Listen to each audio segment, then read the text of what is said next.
han conocido, entonces no estamos hablando de hechos nuevos. Lo que amerita una revisión son hechos nuevos que harían variar ese temperamento, pero si mi colega, con quien también he diciendo, habla de que ya se conocían esos hechos, solo que no fueron considerados, entonces no son hechos nuevos. Eso es una lógica de hierro. Y lo que yo no utilicé la palabra nefasto, utilicé un peligroso precedente, porque vamos a suponer que se plantee hoy una revisión en personas que están recluidas. Y si se admite el efecto suspensivo, hay que sacar a todas esas personas de las cárceles.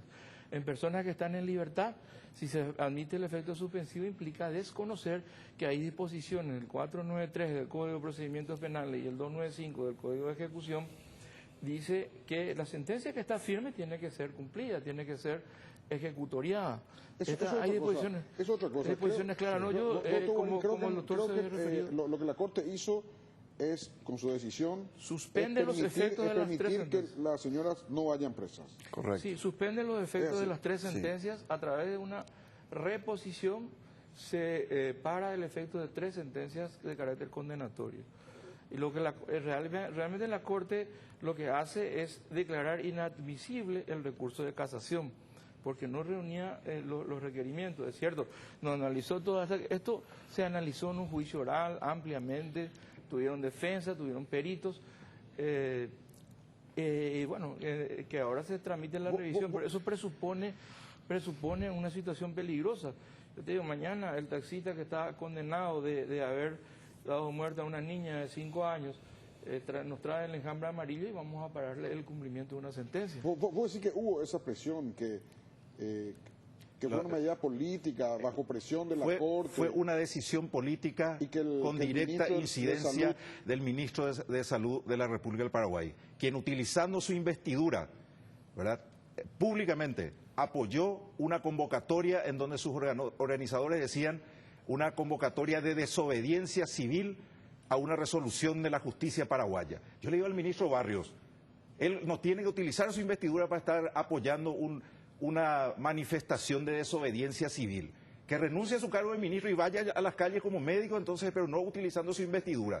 Él es parte de un poder del Estado y directamente se está inmiscuyendo en otro poder del Estado. Y yo quiero decir algo, Germán, ¿verdad?, respecto a eso. Acá justamente tengo una opinión de alguien muy reconocido en el ámbito jurídico a nivel nacional, la doctora María Carolina Llanes. Ella dice, con esto convirtieron la revisión en una cuarta instancia por este tipo de decisiones basadas en la presión corporativa y no en el derecho. Tanta parafernalia de concursos, test de honorabilidad y audiencias públicas. Con esto inclusive tanto que decimos vamos a traer los inversionistas extranjeros a nuestro país y de repente uno puede pedir revisión cuando fue condenado en primera, segunda y tercera instancia y está libre. ¿Cómo vamos a traer, le digo al señor presidente, cómo vamos a traer inversores así cuando la justicia mete la pata de esta manera? Mediante movilizaciones, mediante manifestaciones. Una aberración total. Ellos pidieron reposición y le dan inclusive la suspensión de la aplicación de la pena. Y quiero decir uno último, Germán, si me permitís. Si dicen que toda esta aplicación del medicamento y todo eso es inofensivo y tal cosa, yo le digo, acá frente a las cámaras, frente a todo el país, que agarre y que se inyecte ahora mismo, ¿verdad? No hay problema. Que se inyecten. Acá está, le traje la jeringa completo. Que metan con el otro medicamento que probaron. Es muy fácil ¿para qué vamos a hacer revisión ni nada? Este es lo que le aplicamos cuando ella tenía la hemorragia interna. Le pusieron un anticoagulante. Pero ya dijo que se le aplica. Y acá está, ¿y por qué no probamos ante las cámaras? Para que todo el país vea. Es muy fácil, pues, es muy fácil, pues, hablar, ¿verdad? Es muy fácil hablar. Nosotros tenemos documentos acá que avalan y se comprobó en juicio oral. Un montón de cosas. Ellos lo que están haciendo es un refrito de todos los cuestionamientos que hicieron en el 2013. Absolutamente todo. Y nosotros estamos preparados para responder uno por uno. Acá nosotros, te digo, la fuerza que nos da para seguir esto, Germán, es el rostro de mi mamá, es el rostro de su sonrisa. Eso es lo que nos da fuerza y nos da vitalidad y vamos a seguir. Vamos a seguir hasta el último. Germán, sí. La revisión es una cuarta instancia. Eso lo es por mandato constitucional, artículo 17, inciso cuarto, y es exclusivo del justiciable condenado. Es decir, puede haber primera, segunda y tercera instancia, y la revisión es una cuarta instancia. Que Carolina no lo vea así o crea que esto causa un peligro, al igual que lo piensa Jorge, es posición de ellos. Pero jurídicamente es un recurso que está en la propia Constitución, que faculta a un condenado en cualquier momento a ejercitar la revisión si considera que existen, como en este caso, hechos nuevos. Y la doctrina de hechos nuevos en revisión no significa que tiene que aparecer algo nuevo que no había antes en el momento del hecho, que no había en el momento de la sentencia. Un hecho nuevo es también un hecho que había o que existía en el momento de sentenciar, pero que no fue considerado, o que aunque haya sido considerado, no fue tratado debidamente. Nosotros consideramos que hay de las tres. Primero, las pericias de los médicos forenses que refutan lo que dice un perito no experto en la materia. Pero ahí me quiero detener, José, porque quiero que la gente entienda, eso es importante. Acuérdense que ustedes están hablando de algo que hablan todo el día y la gente está viendo esto sin tener un cabal conocimiento de lo que ustedes tienen. Un solo perito, la pregunta que te hago, José, un solo perito es el que sostuvo lo que la querella quería, uno solo. Así es, ¿No? solo uno, el argentino. No, no es así. No, no, es Así falso. es. Es falso. Acá lo que sucede es lo siguiente, Germán. No, pero Señor te pregunto, Germán. disculpame, Rolando, que para ser directo, vos decís que uno solo. Sí. ¿De cuántos? De 3. De 3, 1. Hubieron 3 peritos en el juicio. ¿Es cierto eso, Rolando? Es cierto, pero ¿sabes Sí. qué es lo que pasa? Yo te voy a contar bien honestamente mirando las cámaras. Acá ellos pensaron que iba a ser fácil, ¿verdad? Bueno, vamos a traer nosotros 2 peritos, uno de la Corte Suprema, ¿verdad? El otro de tal parte, y vamos a hacer un informe. Imagínate lo que es. Supuestamente tenía que actuar en forma independiente. Los dos trajeron un mismo informe de 4 páginas, sin ninguna evidencia, y firmaron lo del mismo. ¿Verdad? Ellos querían, bueno, 2-1 y bueno, y ganamos. Pero ¿qué pasa? En el juicio oral se le demostró cronológicamente todo lo que pasó. Y en el informe que trajo Lescano y Mendoza, que son los dos, ¿verdad? Que yo hablé con ellos ahí antes de la sala del juicio oral en Ciudad del Este y se quedaron mudos, ¿verdad? Ellos escriben desde el momento en que mi mamá ya está grave. Nos cuentan ellos en su informe las 5 horas anteriores. Por eso fueron descalificadas el informe de estos dos peritos. Así es. Ahora, Yo quiero decir algo corto sobre el punto. Es que la prueba tarifada ya desapareció en nuestro proceso. Aunque un perito te diga rojo y 5 te digan negro, si este reúne las condiciones de verosimilitud, puede convencer al tribunal. Claro. El tribunal dicta una decisión en base a un convencimiento, en base a una certeza que llega. O sea, acá no es una cuestión de números. Aquí es una cuestión de credibilidad y de idoneidad por parte de los peritos. Acá hubo un juicio oral donde se discutió ampliamente todo esto. Rolando, yo quiero que me digas un motivo. Sí, Te doy un motivo. sí, Un papel y un lápiz y un renglón. sí. ¿Por qué es culpable la doctora? Por haber sido parte de la partida de mi madre al más allá. No, pero eso es genérico. Porque fue negligente. Eso es Y genérico. porque fue negligente, Germán. Acá hay una Sigue negligencia. siendo genérico. Yo quiero que vos me digas por qué. Porque cargó agua en este vaso. Exactamente. ¿Por qué? Por la falta del deber del cuidado a mi madre. No, pero Así es, no. ¿Entendés? Yo te puedo no me hago decir- entender. puedo No me hago decir- entender, sí. a pesar que la pregunta no Sí, fue pero dirigida- lo que pasa es que yo quiero ver Porque yo- porque apretó el gatillo, es un motivo concreto.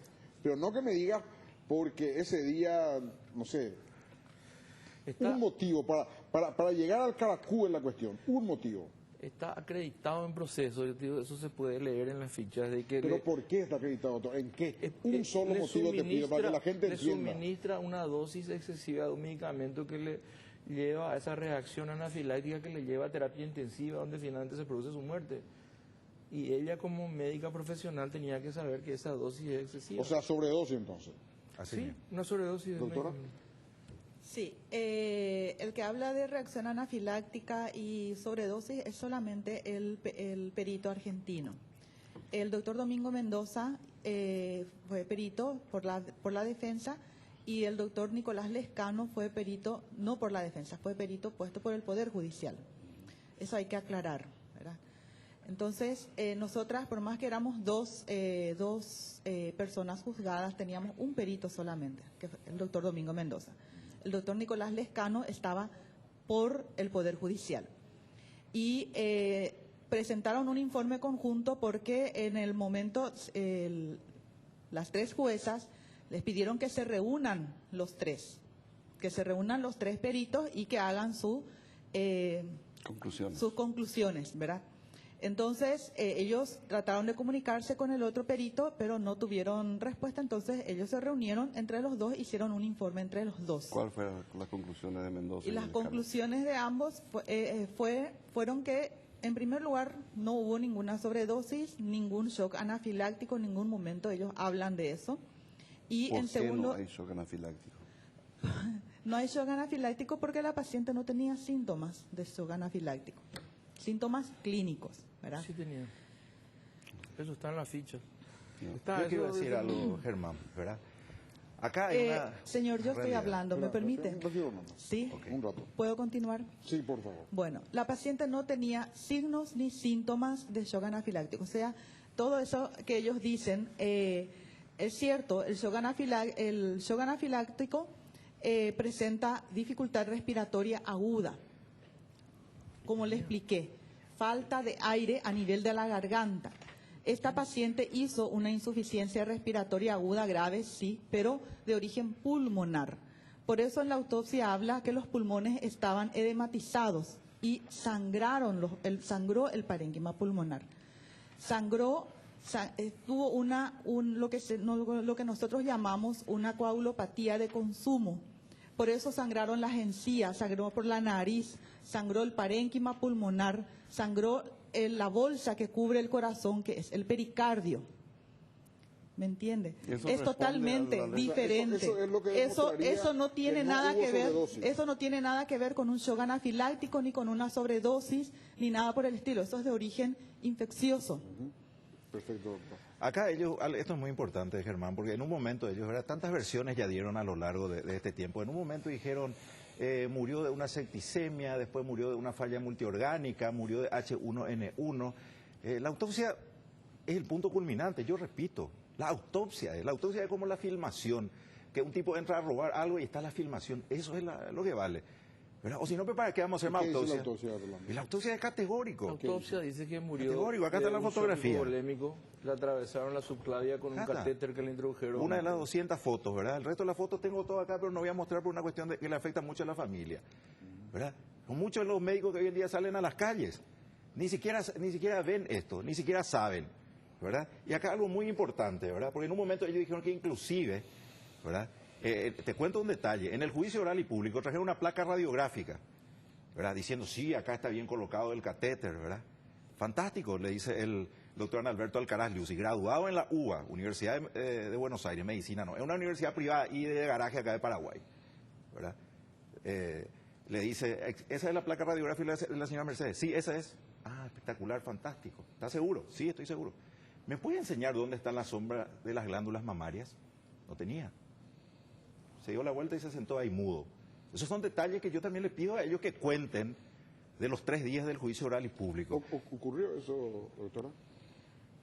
La radiografía que teníamos era de la paciente. Sí, el doctor Alcaraz Liuzzi insinuó que no era de la paciente, pero no demostró tampoco que no era de la paciente. Al respecto, Germán, se discute con relación a la segunda médica de que esta fue la que colocó mal o incorrectamente un catéter en una vena subclavia, lo que le causó el shock hipovolémico que en definitiva causó la muerte, ¿verdad?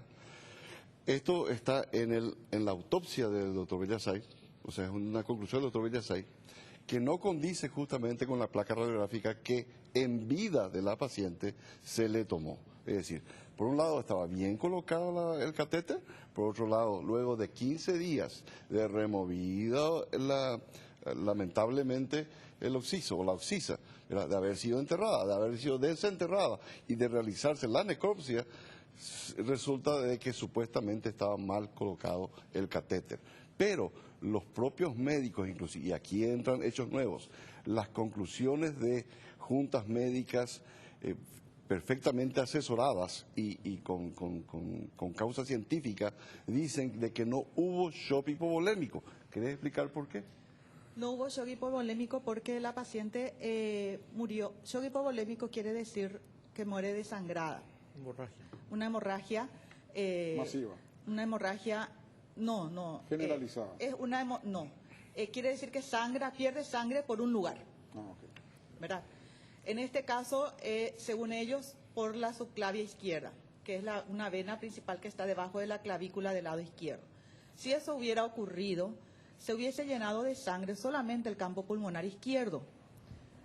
Era el que iba a sangrar. No había por qué haber sangre en el campo pulmonar derecho, porque son dos cavidades, no son dos cuerpos, son dos cavidades del cuerpo humano totalmente separadas. No hay comunicación entre una y otra. Tampoco tiene por qué haber sangre en el pericardio, que es la otra capa que cubre el corazón.